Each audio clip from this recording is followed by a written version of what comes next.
Hello everyone! Welcome back to my channel, and for today's video guys, andito tayo sa mga property right now na mga offer ko na napakalapit sa Tagaytay. Ito na mismo siya. It's a pre-selling gated community, and ito pong road na to, ito po yung highway, and 15 minutes going to Tagaytay Twin Lakes.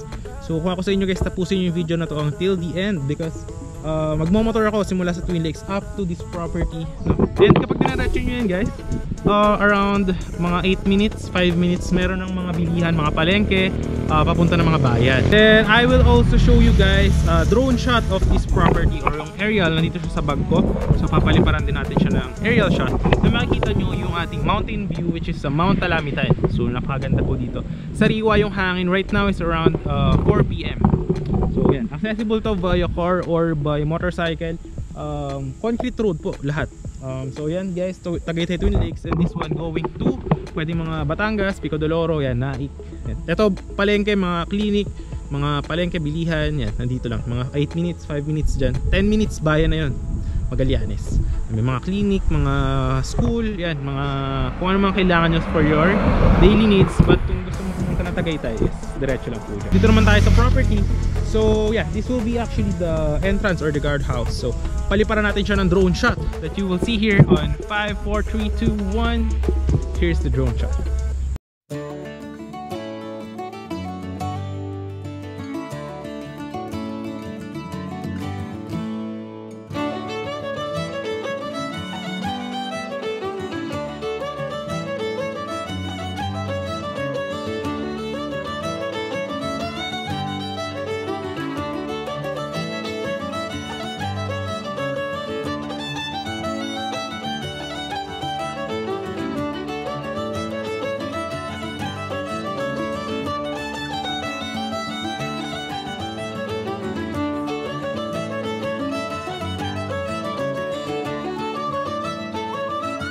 Guys, nakita nyo naman yung ating drone shot, and yeah, this will be the entrance, no? Yeah.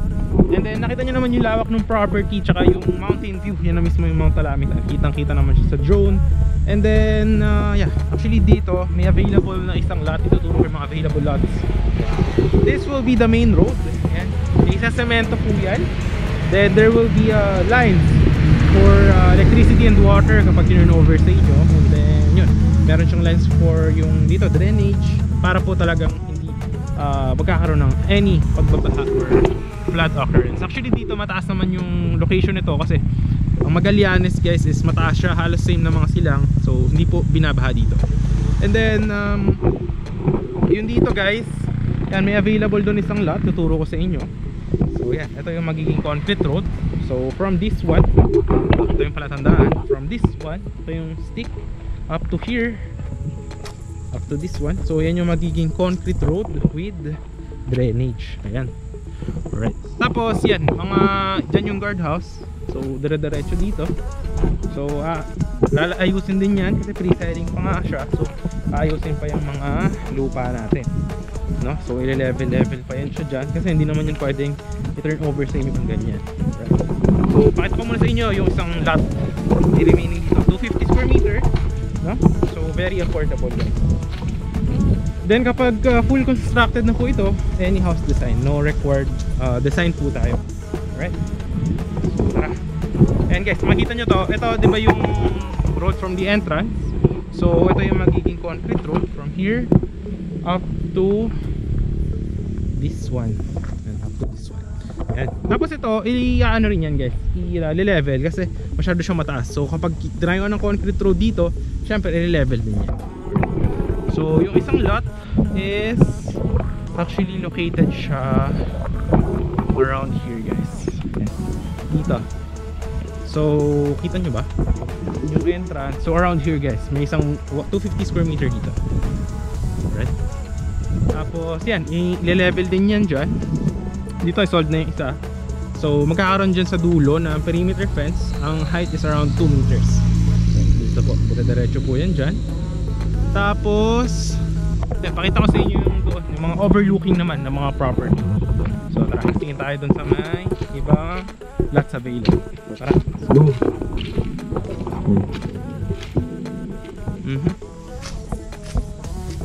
Kita nyo dito, ayan o, kita nyo na yung mga clear road clearing na yan. So dyan gagawin yung concrete roads natin. Ito ile-level din to kasi may mga lots din dito. So ayusin din yun guys. Malamig dito guys pagka ano. Ayun dito yung dulo.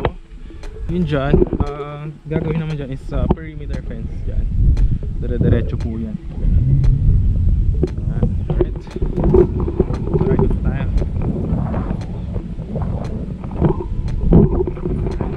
Alright guys.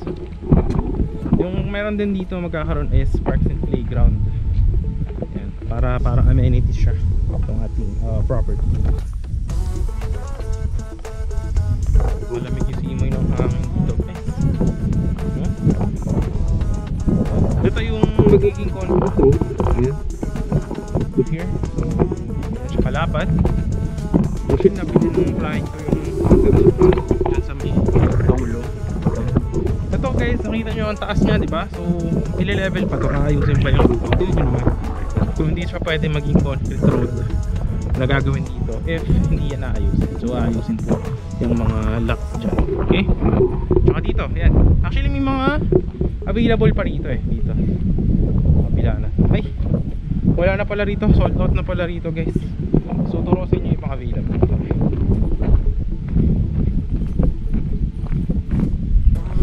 Dito ako shorts ako ngayon guys. Nakaraan nagpapantalon ako eh. Pinag-short.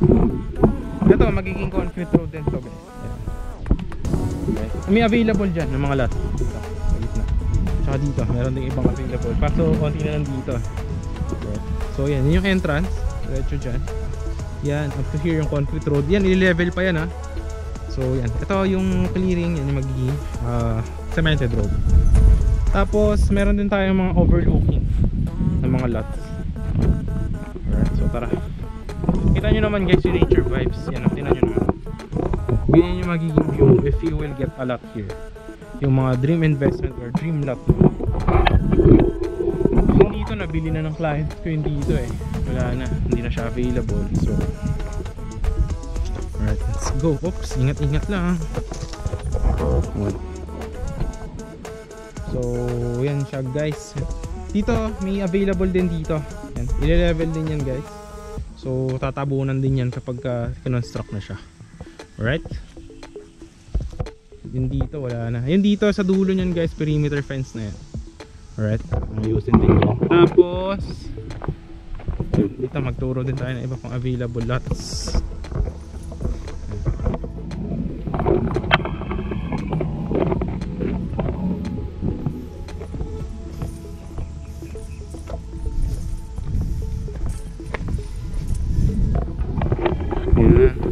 So dito guys may mga available pa sa around here and sa gitna.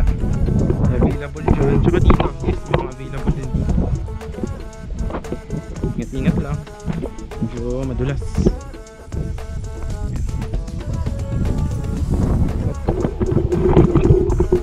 So yun guys, yun yung magiging concrete road diretso dito. Straight ahead. Yeah. So may mga ibang available right here. Kaso limited lots na lang to guys. Last 6 lots or 7 lots ganyan. So 50 square meter yung mga cut ng lupa. Dito may available din dito eh. Dalawa ata dito. Yan. So kung bawa yan yung nakuha mong lot, ang magiging view mo is around here. So overlooking siya. Tapos at the same time meron din siyang mountain view. Kung example second floor yung house mo, kita mo yung Mount Alamitan. And dito may mountain din dyan.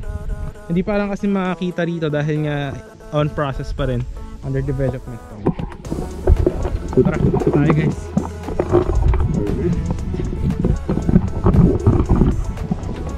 Okay, yan. So gusto nyo akitin natin to para makita nyo taas itong property.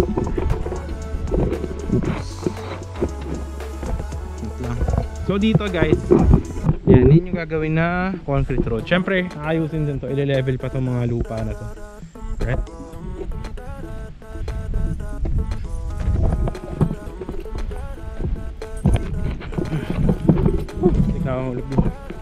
Ayan. Dito may available din dito guys. Yan dito.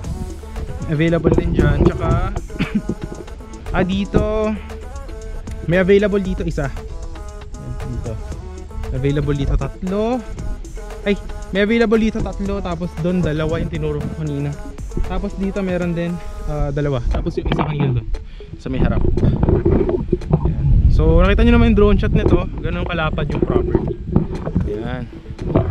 Tara, para makita nyo sa taas.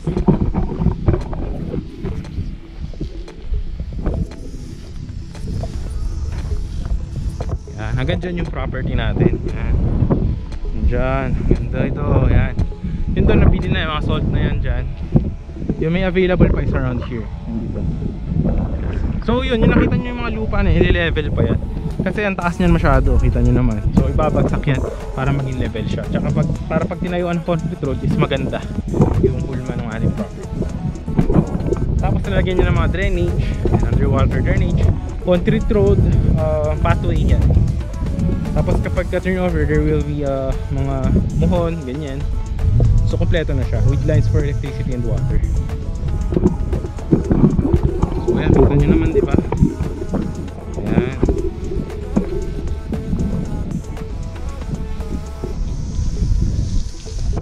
Yung dito wala na, sold na dito.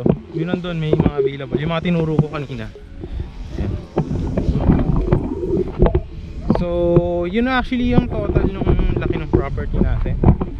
So actually I think that will be it, no? I think that will be it. Ikutin na lang din natin yung iba pa dito.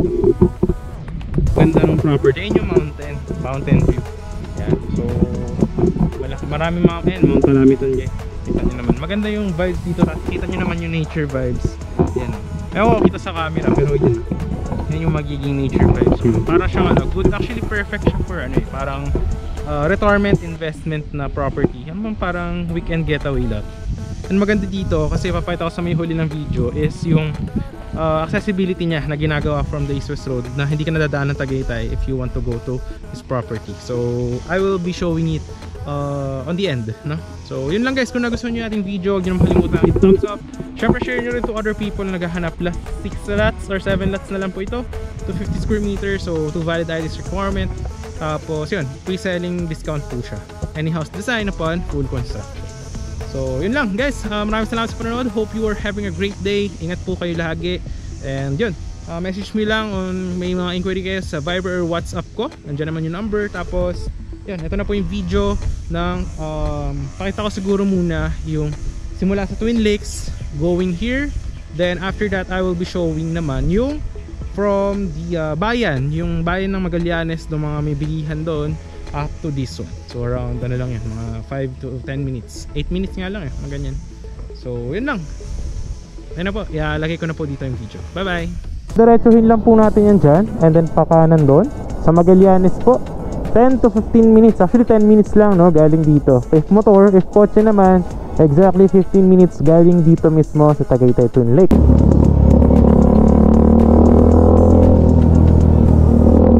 Yan. So yan, nakita nyo yung kalye na yan. Doon yung didiretsuhin papunta sa property. Alright. So tara, let's go. Actually napakalamig dito ngayon guys, oh. Kung nakikita nyo lang, nagpa-fog. Napakalamig guys. Ayun, tingnan nyo.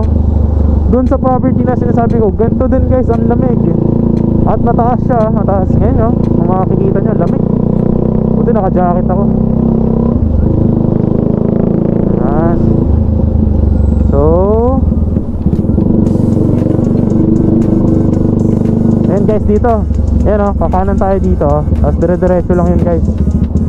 Ayan, kakanan tayo dyan. 15 minutes lang, dire-diretso lang po ito.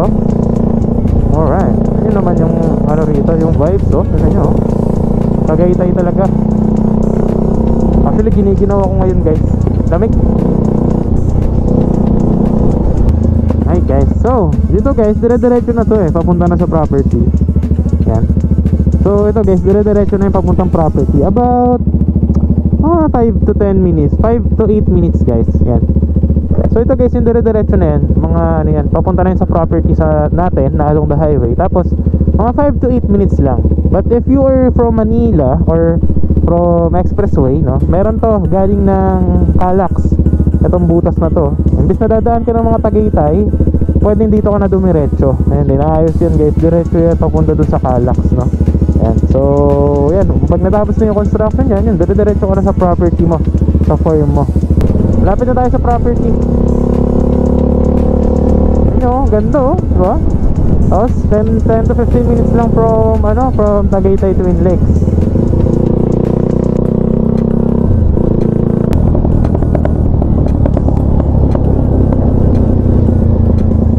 Alright. So ito na guys, yung property. Yan oh, diba? Kita nyo? Yan. So tara, punta park tayo dito sa gilid.